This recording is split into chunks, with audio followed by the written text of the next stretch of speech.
Good afternoon. It's Charles at the Oklahoma Permaculture Research Institute, and we're out doing a little planting today.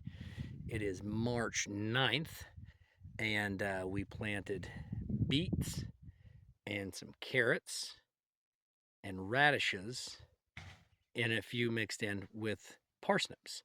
So this is a mental note for me, so I know what I planted and when I planted them.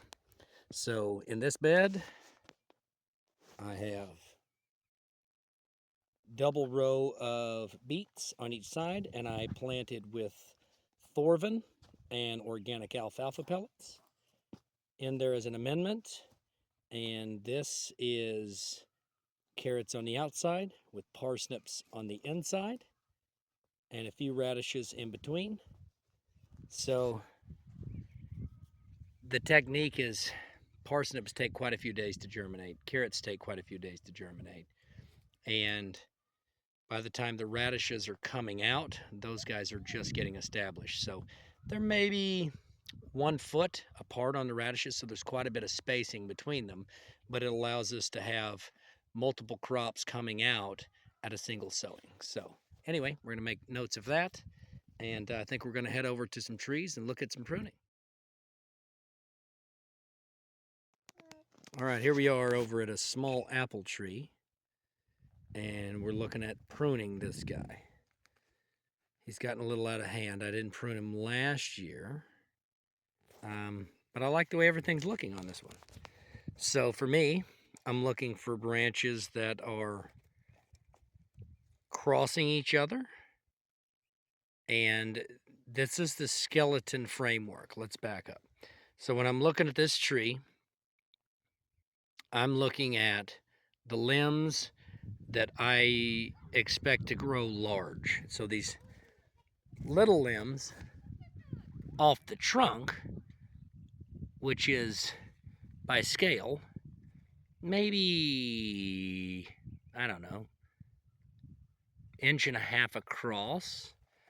So that will be a 6-7 inch main trunk at some point. So when I'm looking at this main structure, I'm looking for limbs that are crossing each other. So we can see that this branch is one that I really like. I like the way it arches and everything lays out on it. But this one that's coming up from underneath of it right here is really close. It's running right next to it, and so it's crowding it. So as far as a main structure, I don't need this one right here, so we're just going to take that off. And that frees up that. And I'm looking for branches that have these characteristics that are hanging down. So we're going to go through that tree, and I'm going to go through and take off anything that's growing up. So this one right here grows up, and it's touching right there. Right there. So we're going to take it, snip it off. It's no longer touching. You can actually see where it was rubbing, and that will eventually cause a sore on the tree. So that's one apple tree. Here's another one that it's a little bit older, a little bit larger. He was leaning, so we have a little cable tied, and he's got some damage in there we're going to be working on this year to try to prevent from going any further. But we had some deer come in and do some girdling on some of these trees before we got them fenced. So, but on this one, I'm going to be looking for things that are growing straight up like this, and we're going to be taking those off. He's already got a lot of his main structure. Even though I don't like exactly how it's turned out, he's shaping up nice. And cleaning it up, make sure there's nothing that looks diseased or split, and just making sure that as I go up in this canopy, it's the shape that I want. Here's one that's a little bit older. Same thing.